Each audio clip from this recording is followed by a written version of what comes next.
Kung gaano kalakas ang ulan kahapon, ganoon naman katindi ang init ng araw na yon. Kaya tulad ng mga kapitbahay nila, naging abala rin ang mag-inang Lena at Akiro sa paglilinis sa harap ng kanilang bahay. Bakit ba naipon tong mga bote na to dito? Pamamahayan pa to ng lamok eh. Itapon mo nga. Isa-isang binitbit ni Akiro ang mga lata at bote na pinamamahayan na nga ng maruming tubig, gawa ng ulan kahapon. Isa-isa niyang itinapon sa kanal ang lamang tubig saka isinilid sa basurahan. Tuwing sasapit ang tag-ulan, para silang nagbabayanihan sa paglilinis ng kanilang tahanan sa baryong yon ng San Lazaro del Norte. Bukod kasi sa dikit-dikit nilang mga bahay na yari sa tagpi-tagping kahoy, lumulobo rin ang mga basura gaya ng lata at bote na karaniwang ginagamit ng mga bata sa paglalaro at iniiwan ng mga tambay kung saan-saan pagkatapos uminom. Ganitong panahon din kumakalat ang dengue sa kanila.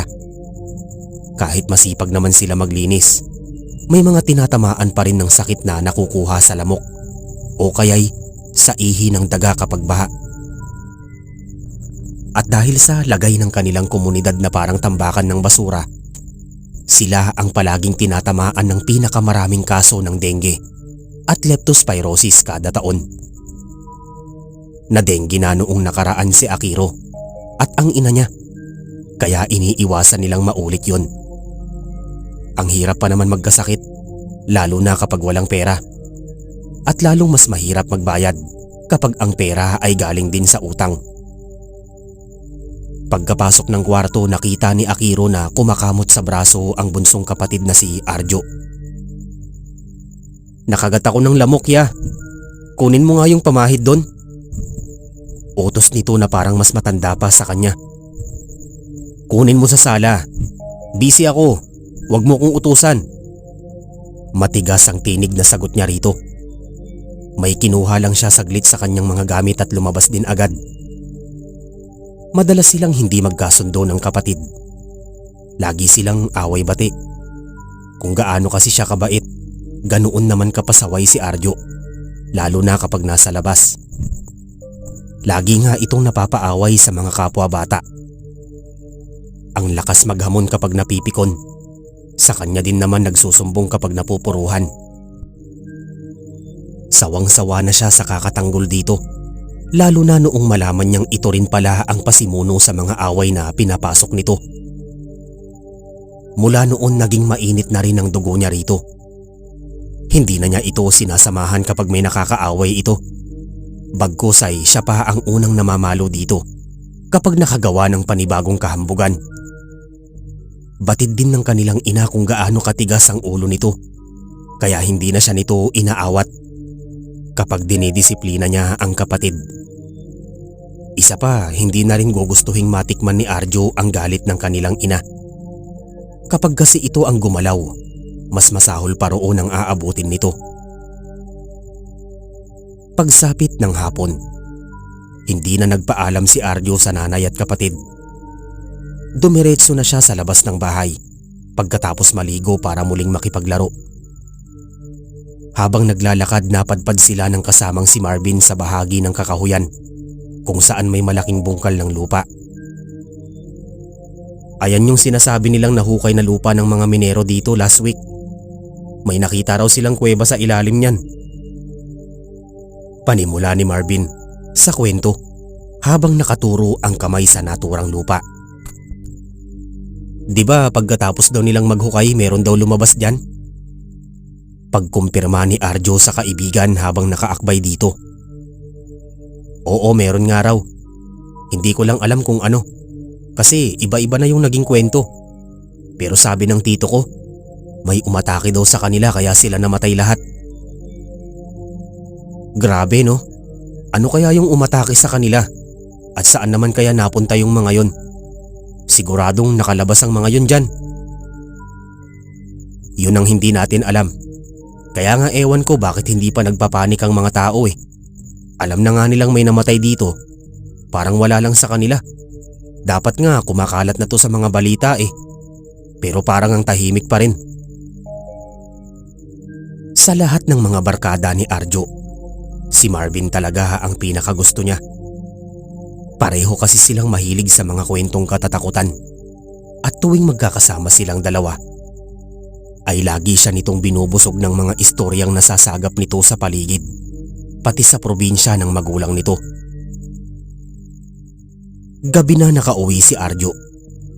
Hindi lang basta gabi, kundi lampas 10:00 pa. Nakakain na lahat-lahat sina Akiro. Ito na may katatapos lang makipagdigma sa labas.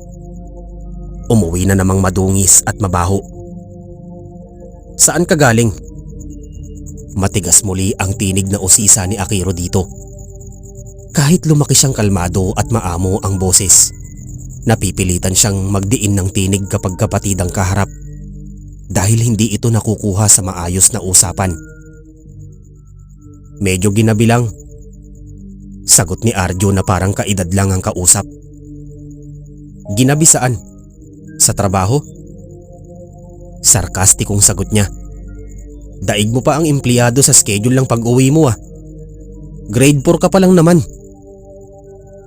Ano bang paki mo? Sinasagot mo ko? Matapang ka na? Lalo niya itong pinandilatan. Pero hindi nagpadaig ang bata. Tinaliman din siya nito ng tingin at suminghal. Anong gusto mo? Magkulong ako rito gaya ng gawain mo? Palibasa, boring ang buhay mo eh. Agad siya nitong tinalikuran at dali-daling pumasok sa banyo upang hindi na siya makasagot.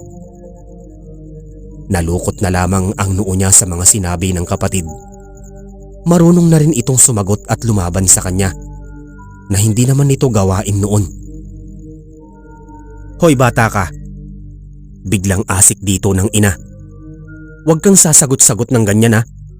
Kapag sa akin mo ginawa yan, ewan ko na lang kung saan ka pupulutin. Umayos ka! Hindi na sumagot ang bata, pero dinig nilang nagdadabog ito sa loob ng banyo. Habang tumatagal talaga, palala ng palala ang katigasan ng ulo nito. Habang abala sila sa kani-kanilang mga gawain, muli na namang bumuhos ang patak ng ulan. Kaya naman agad kumuha si Akiro ng 3 balde at itinapat sa mga tumutulong bahagi ng kanilang kisame. Isa pa itong problema nila sa tag-ulan. Sa sobrang tindi ng pinsala ng bubong nila, medyo tuklap na ito at malambot. Parang anumang oras ay bibigay na. Marami na ring bulok na parte sa mga tablang kahoy na nagsisilbing pader nila. Pabalik-balik ang buhos ng ulan sa mga sumunod na linggo. Kaya hindi na rin natatapos sa paglilinis sina Akiro sa mga sulok ng kanilang bahay na karaniwang pinupugaran ng mga lamok. Ayaw na nilang magkadenggi muli, kaya sinisigurado nila na palaging malinis ang munti nilang tahanan kahit bulok-bulok na. Sa dami ng pinsala sa paligid at kalumaan na rin ng lugar, wala nang saysay na ipagawa pa ang mga sira doon. Lalo't nasa squatter area lamang sila at hindi pag-aari ang lupa. Nasanay na lang silang mamuhay kasama ang mga tulo, baha, masangsang na amoy, ingay ng kapitbahay, at mga insekto o dagang nakakapasok sa mga sulok. Naging miyembro na rin ng pamilya nila ang mga ipis na laging namumugad sa ilalim ng lababo. At kung minsay, gumagapang pa sa kanila tuwing oras ng pagtulog. Hapon saglit na lumabas si Akiro sa trabaho para mag-break. Tuwing bakasyon nila, sumasideline siya sa isang pabrika sa kanilang bayan bilang all-around helper. Niyaya siya ng kasama na magyosi, pero tumanggi siya. Palibasa ay bago pa lang ito doon at hindi pa alam na wala siyang bisyo. Sa tindahan ni Mang Pido siya tumambay at bumili ng 1 piraso ng biskwit at soft drinks. Maya-maya pa napadaan sa harap niya si Jelly, isa sa mga kaklase at kaibigan niya. Nakita niyang nakabihis ito at may dalang bag. Oh, saan ang punta mo, Jel? Bati niya rito sa kahumigop ng soft drink sa straw. Sa ospital. Pupuntahan ko si tatay. Tugon nito habang inaayos ang bag. Halatang nagmamadali. Si papa mo? Bakit? Sinugod kasi namin kaninang umaga sa ospital eh.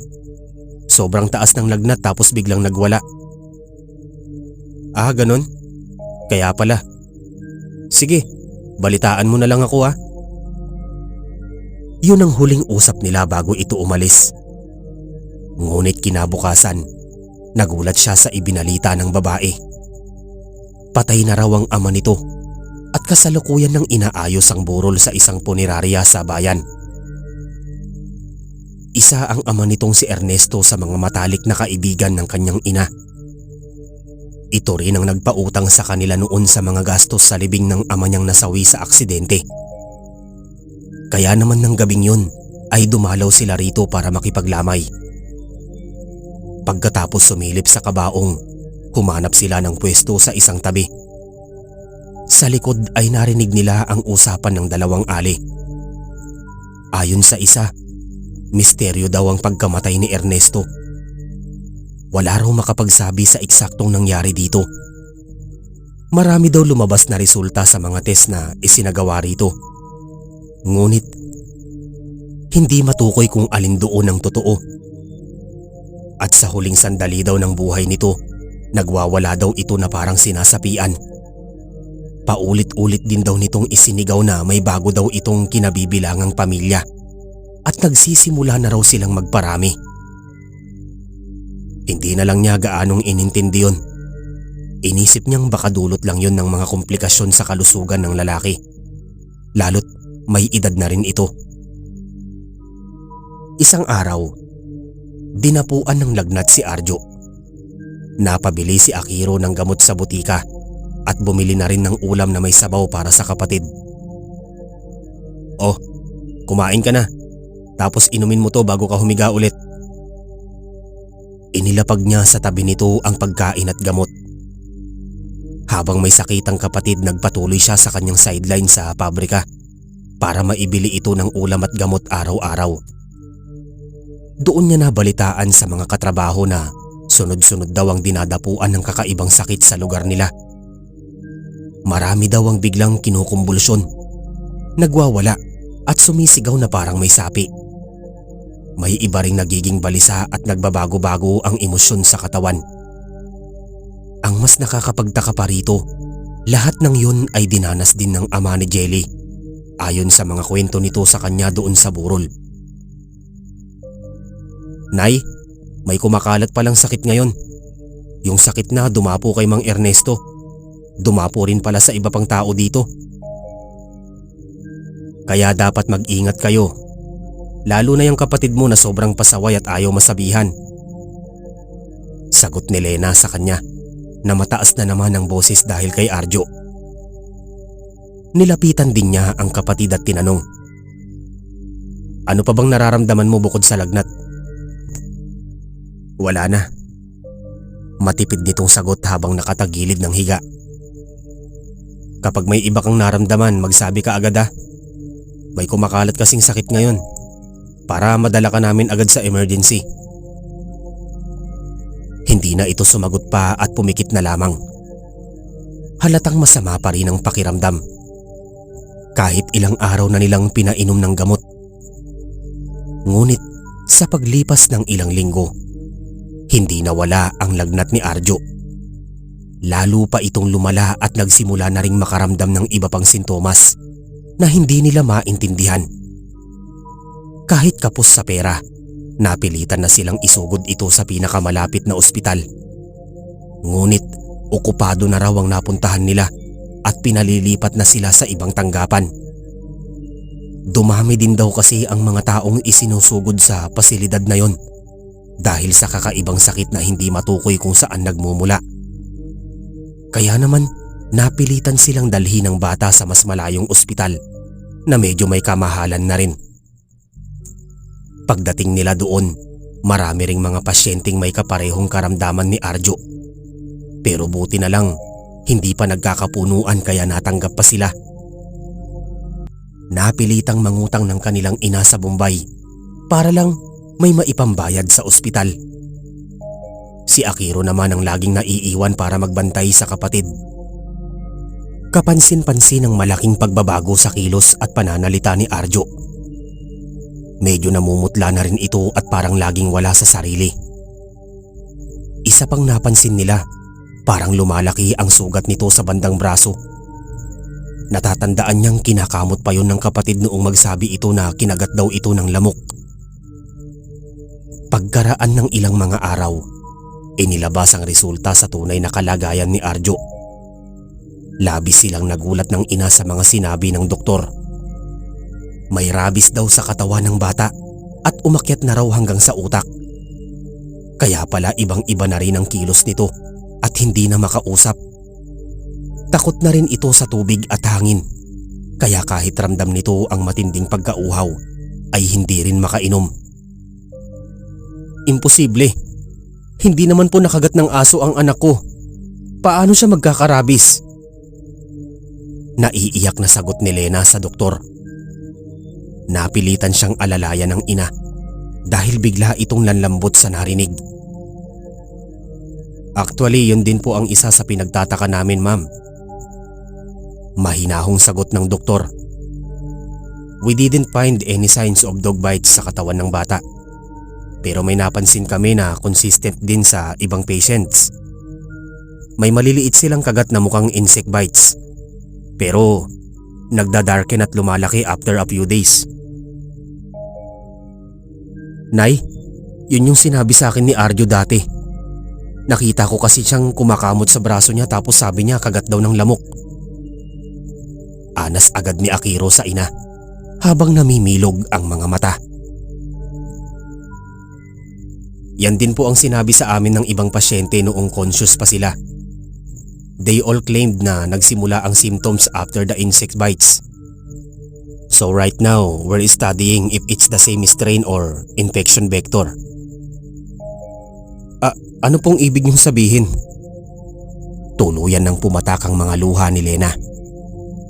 To be honest, ma'am, we've been receiving similar cases since last week. We conducted several tests and just confirmed na lahat ng patients na may ganitong neurological symptoms tested positive for rabies. But the source remains unidentified. Pero magagamot pa po ba ang anak ko? I'm really sorry po. At this stage, wala pa po kaming recorded recovery from this type of infection. The virus seems to progress faster than usual rabies cases. We're still trying to find out why. Pasensya na po talaga. Doon bumigay ang mga tuhod ni Lena. Napaupo ito sa isang tabi at tuluyang humagulgol. Pati siya ay hindi rin naiwasang mapaiyak para sa kapatid. Kahit kasi lagi itong pasaway at matigas ang ulo, hindi pa rin nila tanggap na sa isang iglap lang ay bigla itong dinapuan ng matinding impeksyon na wala ng lunas. 100% fatal ang rabies. Sa sandaling makaakyat ito sa utak ng tao, hindi na mapipigilan ng mga pinsalang idudulot nito sa katawan at wala ng pag-asang gumaling o mabuhay pa ang biktima. Ang mas masaklap pa rito, kahit wala namang napapabalitang nakagat ng aso sa kanila, biglang lumobo ang kaso ng mga pasyente na may rabies. Nakarating na rin ito sa kanilang barangay, kaya nagsasagawa ang mga ito ng operasyon at kinuha ang lahat ng mga ligaw na aso para ipasuri. Ngunit matapos ang ilang test na isinagawa sa mga ito, hindi sila nakitaan ng rabies. Wala ring asong ulol na namataan sa kanilang lugar. Kahit ang mga palaboy na aso sa daan ay napatunayang malinis at walang itinatagong impeksyon sa katawan. Saan kaya nakuha ng mga pasyente ang rabies? Isang araw, naging malinaw din sa kanilang lahat ang mga nangyayari. Sa mga lamok na kumakalat sa kanilang lugar ang pinaghihinalaang nagmumula ang misteryosong rabies. Dahil tag-ulan, uso muli ang mga kagat ng lamok sa kanilang lugar. Ngunit sa pagkakataong yon, hindi dengue ang kumalat kundi rabies. Lahat ng infected dinadapuan ng mga sintomas na karaniwang makikita sa taong may rabies. Pati ang ibang ospital, isa-isa na ding naglabas ng pahayag matapos makumpirmang rabies nga ang pumapatay sa kanilang mga pasyente. Inabot pa ng ilang linggo bago naging malinaw sa kanila ang lahat. At dahil hindi naman agad lumilitaw ang mga sintomas ng rabies, wala ring paraan para malaman kung ang lamok na kumagat ay may dalang rabies o wala. Nagkataon din na isa si Arjo sa mga natsyempuhan ng lamok na ito. At ngayon, nasa huling yugto na ito ng buhay nito. Sinimulan na itong itali sa kama dahil sa pagwawala nito. Nanginginig pa ito sa bawat paghinga na para bang pinipilit nitong patibukin ang puso kahit gusto na nitong huminto. Labis na rin ang paglalaway nito at tumitirik pa ang namumulang mga mata. Tuluyan ng nilamon ng impeksyon ng utak nito. Kung ano-ano pa ang lumalabas sa bibig nito habang hindi mapakali at lingon ng lingon kung saan-saan. Nakalabas na sila. Ayun oh, sasama na rin ako sa kanila. Pamilya ko na yung mga yan eh. Magkakadugo na kami. Kaya kayo magsiingat kayong lahat ha. Dahil umpisa pa lang to. Dadami pa kami. Makikita nyo. Dadami pa kami. Panay na lamang ang iyak ni Lena at Akiro habang nakatanaw sa bintana at pinapanood ang bata sa pag-iingay at paghihirap nito. Nang makapagsuot na sila ng protective gear, doon pa lang sila pinayagang makapasok sa loob. Sa huling sandali ay nilapitan nila itong muli. Halos hindi matitigan ng diretso ni Lena ang bunso. Habang si Akiro naman ay parang gusto pang lapitan ng kapatid at mayakap ito sa huling pagkakataon. Ngunit hindi na talaga pwede. Nak, mahal na mahal ka ni nanay, tandaan mo yan. Nanginginig ang mga labi na wika ni Lena habang rumaragasa ang mga luha sa mga mata. Ipagdarasal kita kay Jesus hanggang sa huli. Mahal na mahal ka namin ng kuya mo, anak. Dagdag pa nito at tuluyang napayuko at hinayaang bumuhos ang luha sa mga palad. Si Akiro ay bumagsak na lang ang ulo sa balikat ng ina at doon ibinuhos ang mga luha. Hindi na nito alam ang sasabihin sa kapatid, lalo't noong bago pa ito magkasakit ay hindi rin naging maganda ang pakikitungo niya rito. Arjo, kahit ganyan ka, alam mo namang mahal na mahal ka rin ni kuya. Yung ikabubuti mo lang naman ang lagi kong iniisip eh. Kaya kita laging napapagalitan. Sorry ha. Sorry talaga. Aniya, pagkatapos magkaroon ng lakas para lumingon dito. Wala na silang nagawa kundi ang manood dito at ipagdasal ito. Kahit batid nilang napipinto na ang pagwawakas nito. Kinabukasan din, tuluyan ng binawian ng buhay si Arjo. Gumuho ang mundo ng mag-ina at hindi matanggap ang pangyayari. Habang humahagulgol sila sa isang tabi, hindi nila namalayan ang paglabas ng isang maliit na lamok sa ilong ng bata. Lumipad agad yun palayo na parang walang nangyari. Bumuhos din ng mga iyakan sa kabilang mga silid. Bukod kasi kay Arjo, marami pang sumunod na namatay ng araw na yon dahil sa huling yugto ng rabies sa kanilang katawan. Pagkalipas ng ilang linggo, nag-anunsyo ang kanilang barangay sa bawat kabahayan. Pinag-iingat ang lahat sa kakaibang uri ng mga lamok na kumakalat sa kanilang lugar na may dalang rabies. Walang nakakaalam kung anong itsura ng lamok na may rabies, kaya sikapin daw nilang huwag makagat ng kahit anong insekto upang makaiwas na rin sa anumang trahedya.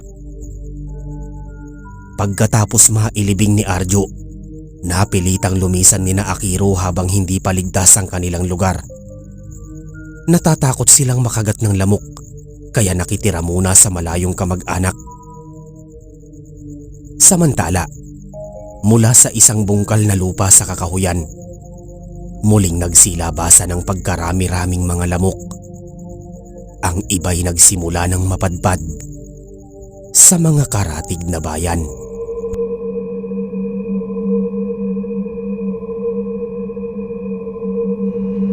Maraming salamat po sa pakikinig ng story natin para sa araw na ito. Sana po ay nagustuhan ninyo. Para sa mga susunod pang fiction horror stories, huwag niyo pong kalimutang mag-like, mag-share at mag-subscribe. Muli po, ako po si Mark, ang inyong narrator. Maraming salamat po sa inyong lahat.